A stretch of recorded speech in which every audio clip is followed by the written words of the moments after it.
נמצא ידידנו צ'ייני, אליעזר צ'ייני מרום האלוף, מצטרף אלינו, פרסומת אחת, ואנחנו חוזרים בשלושה.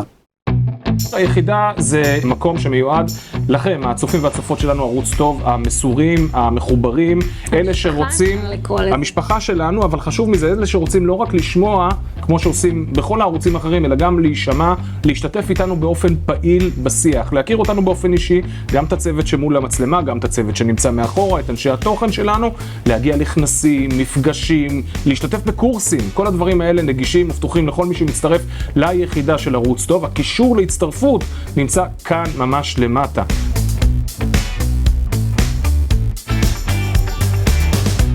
אני רוצה לחזור לשני חבלי ארץ. הראשון, לא הבקעה, ואחר כך אני רוצה לעבור לבקעה. הראשון זה הגליל. שאתה צריך לומר איש הגליל, אתה גלילאי. כן. רבי צ'ייני הגלילי, כמו רבי יוסי הגלילי, אוקיי? אני נולדתי בגליל. אז אני יודע, אתה איש הגליל, העליון צריך לומר. כן. ואתה מכיר אותו מצוין. כן.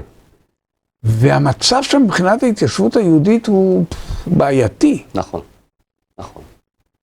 זו הרחבות פה ושם במושבים, אבל אני חושב שהם מינימליות, יישובים חדשים. אין, אני לא יודע בעשרות השנים האחרונות יישוב חדש בגליל, מאז תוכנית המצפים. מאז תוכנית המצפים של אריק, נכון שזה קצת גדל, אבל הוא היה האחרון שעשה משהו. יהודה גליל, כן. מוקי בצר בנה את היישוב בדרך למעלות, איך זה נקרא, זיו או משהו כזה. אני לא מכיר. יוזמה פרטית, עבד על זה קשה מאוד. גם אני לא אז מכיר. אוקיי, אבל אתה יודע מה? רגע. פיחה הוא הדובר. אדם שגר בגליל, אדם שלשעבר גר בגליל, מכיר את האזור של מעלות מצוין. קיבלתי גם אוטו קרה מהמדינה, בעוון שאני מכיר את האזור מצוין. לא שמעתי על היישוב הזה, ואתה בעצמך אומר יוזמה פרטית. המדינה. אני לא... צ'ייני? כן, יש פה בעיה. אני לא אכנס אליה, וגם גרשון אני לא חושב רוצה להיכנס אליה, אבל יש פה בעיה של אפליה. בין יהודים לערבים. לטובת הערבים. בוודאי. בוא כן נעלה את זה, העניין של הקרקעות, נכון? הנה, היישוב נקרא נווה זיו.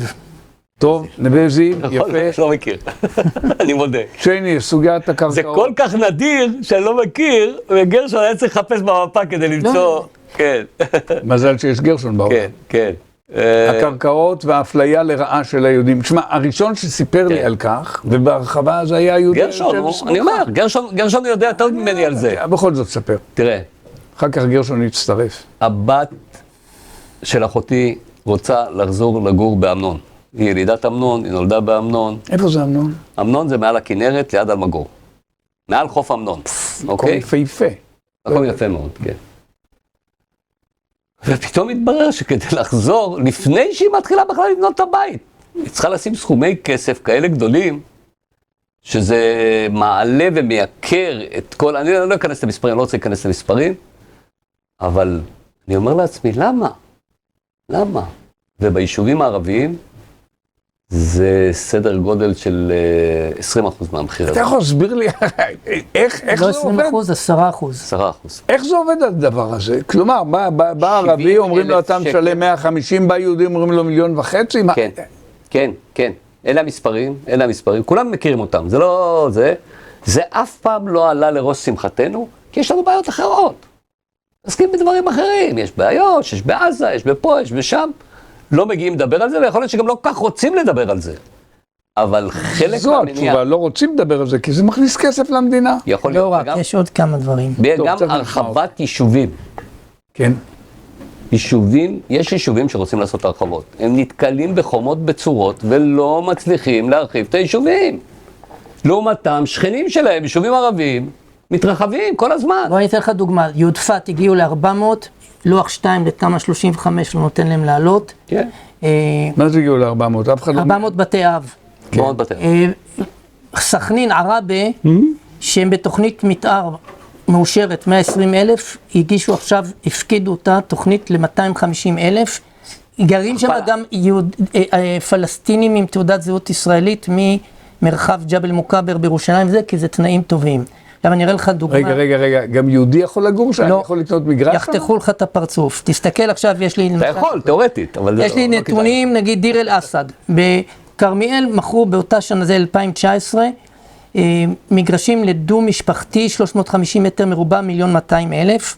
תסתכל, מגרשים פה, מחירים 20,000, 20,000, כשהערכת שמאי על ערך הקרקע היא 66,000. 30,000. הנה, תסתכל, תראה. וזה מכיוון שמסבירים שהערבים הם אוכלוסיות מוחלשות. על זה נאמר, אתה יודע מה כתוב כאן בגדול? גוואלד. יש עוד משהו שחשוב כן, להבין אותו. אני לא רציתי להגיד את זה, אבל אני אומר תגיד. את זה. רוב ועדות התכנון הם היום מאוכלסות. אני לא גזעני בכלל, יש לי הרבה חברים ערבים, אבל מאוכלסות על ידי ערבים. או פוסט-ציונים, זה יותר גרוע, יהודים. והם ועדות השתלטו. התכנון מאוישות בערבים? כן, כן, כן, והם השתלטו על העניין הזה, והם עושים לנו בית ספר בכל מה שקשור להרחבת הבנייה וכן הלאה. המפעל הציוני שאנחנו עשינו לפני 150 שנה, הם למדו אותו היטב, והם עושים בדיוק את מה שאנחנו עשינו בעבר. בדיוק, אבל. אז היינו מורים טובים. היינו מורים מצוינים. ואנחנו קצת פה ושם, אני לא סתם אמרתי, נפל הטלפון, תעזוב אותו. אני לא סתם אמרתי שהפוקוס עבר לאיו"ש. אני חושב שהמפעל ההוא היה חשוב, אבל המפעל ההוא כבר קיים. עכשיו צריך להסתכל עוד פעם. אני חייב להוסיף משהו. כל המפה. רגע, אני רק רוצה לא, תבין, למקד. באיו"ש יכולים להקים יישובים מסיבה פשוטה. רשות מקרקעי ישראל ורשות התכנון לא שולטים שם כי אין שם ריבונות. תודה לאל שאין שם ריבונות. רשות מקרקעי ישראל רוצה להיכנס לשם, ואני אסביר לכם איך זה עובד. ברגע למשל גרשון מגלה את כל הסודות. שבית נמכר, כי מישהו קנה אותו מאוד בעניין אישי, ב2 מיליון שקל, זה נקודת הייחוס של השמאי לגבי מחירי הקרקע בהמשך. את הדבר הזה של השתלטות שמאי מקרקעי ישראל על המחירה של קרקעות ביהודה ושומרון, המערכת, גם של ראשי המועצות, גם זמביש, חוסמים. כי ברגע שזה ייפרץ, מה שקורה בגליל ובנגב, יהיה תכתיב ביהודה ושומרון, ובין היתר... רגע, מה זאת אומרת? מה שקורה בגליל יהיה התחתית? אני אתן דוגמה פשוטה, מגידו, יש שם הרחבה. קונים את ההרחבה, אנשים שיכולים להרשות לעצמם, למרבה במחיר. מחיר בית, מעל 3 מיליון שקל. חבר קיבוץ מגידו בהפרטה רוצה עכשיו לרכוש את הבית שלו מרשות מקרקעי ישראל, זאת אומרת לשלם את מחיר ההיוון על חכירת הקרקע. השמאי של רשות מקרקעי ישראל מחשב את ערך הקרקע שלו ביחס למה שנמכר בהרחבה, והקיבוצניק שנמצא שם 70 שנה, 80 שנה, אין לו סיכוי בכלל, כי הוא צריך לשלם 1,000,000 שקל היוון. שאין לו, גם לא לבן שלו. זאת אומרת שיש פה משטר של החברים האלה, השמאים, ומה בין היתר עוצר את העניין, כשאתה בא ואומר בואו תעשו הנחה, אז אומרים לך רגע, זה יישוב סוציו-אקונומי 9-10, למה לתת לו הנחות? הוא 9-10, כי מי שקובע את זה העשירים החדשים. זה העשירים החדשים. נדרשת פה... רגע, יש ביטוי נפלא ביידיש, נפלא. האויב גקום מן הגביר. אתה מבין טיפה יידיש? כן. זה קרוב לגרמנית. זה קרוב לסינית. כן, זה קרוב לגרמנית. אויב גקום מן הגביר. כן. לא. ככה, אז המתנחלים, נקרא לזה החדשים במגידו, לא יודע אם לקרוא לזה מתנחלים, הם בסוף מעלים את ההגדרה הסוציו-אקונומית, ואז הישנים והוותיקים... ואני אתן לך דוגמה אחרת, נגיד יישוב כמו יובלים יד, רוצה עכשיו לשווק את הקרקע, נניח שהוא יכול לשווק מגרשים, הערכת השמאי למחיר הקרקע היא על בסיס המחיר של בית שימכר ביישוב, ומכיוון שזה כמו סחורה במחסור, ככל שיש מחסור, אז המחיר עולה, ויותר מזה, כשאתה בא לבקש הנחה, אז עושים לך עוד פעם סוציו-אקונומי, ככל שאין ילדים וגני ילדים נסגרים בכל היישובים, משפחות עם ילדים מורידות את הרמה הסוציו-אקונומית, כשיושבים שם רק גמלאים זקנים, או בני 50 פלוס, ילדים שלהם 2 כבר עזבו לתל אביב, והם מרוויחים ברפאל וזה. זה מוריד את המחיר, את הערך. הם סוציו-אקונומי 9-10, כי אין שם משפחות צעירות. טוב, אז עכשיו אני רוצה להבין... זאת אומרת, כל נקודות הייחוס החישוביות של מה שנקרא עבודת המטה של המערכות המקצועיות, הן אנטי-ציוניות. הם אנטי החברה הישראלית. לא, מה שצריך לעשות פה, אני לא סתם אמרתי שיש פה פוקוס במקום מסוים וכן הלאה. אנחנו צריכים חקיקה.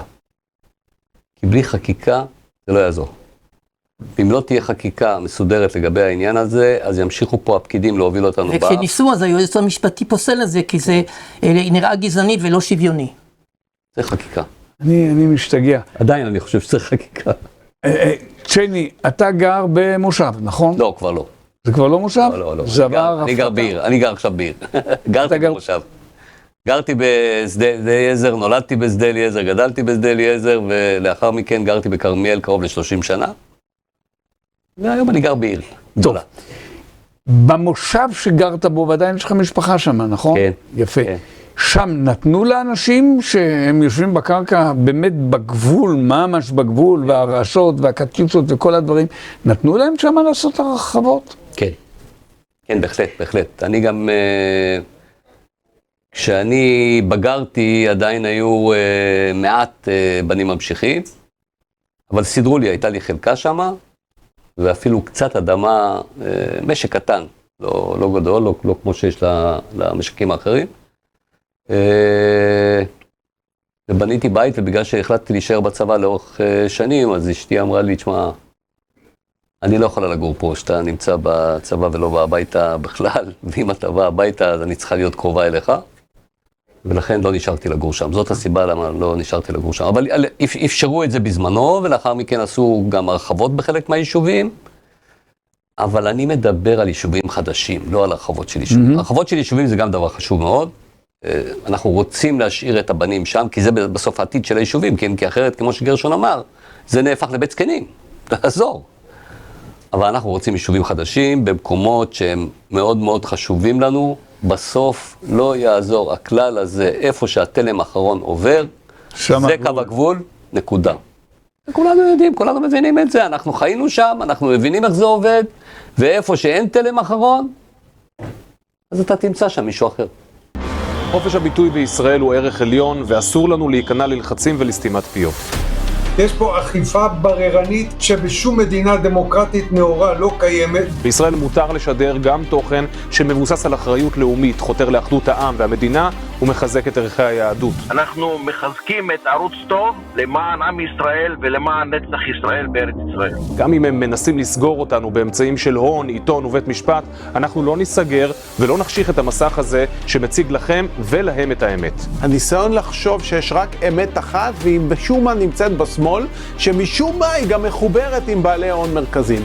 זה דבר שבעיניי הוא חלק מהדברים שאנחנו מדברים עליהם. הקמפיין האגרסיבי של השמאל זוכה לקשת תגובות סערות מכל קצוות הקשת הפוליטית, כי כך דמוקרטיה אמיתית נשמעת ונראית. הם מפחידים, הם מפטרים, הם פוגעים בעסקים, הם פוגעים בקידום. כל מה שהם יכולים לעשות, אין גבולות שם. ניסיון ההשתקה שמוביל נגדנו השמאל גייס מעל 1 מיליון שקלים, שכולם מיועדים להפלת הערוץ הזה שלנו. אתם בעצם לא מסתירים מהעם שום דבר.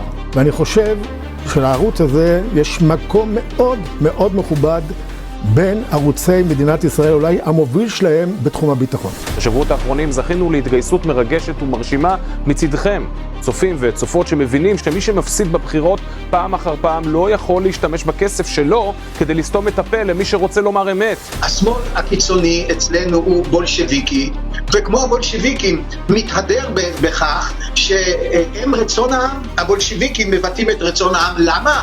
כי הם אמרו ככה. אתם, קהל מסור ואהוב, הוכחתם נאמנות, פתחתם את הלב, את הארנק, אתם תומכים בפעילות שלנו ומראים לחברים של משה רדמן שיש מספיק ישראלים פטריוטים שיעמדו לצידנו ויתמכו בנו מול תקציבי הענק שלו. ערוץ 13 אני מקווה מאוד שבחודשים, שנה הקרובים יימחק כבר מהתחנות השידור ותחנות הטלוויזיה של מדינת ישראל, פשוט כי הוא נכשל והעם מנפנף אותו מכל מקום אפשרי. אבל אנחנו עדיין צריכים אתכם.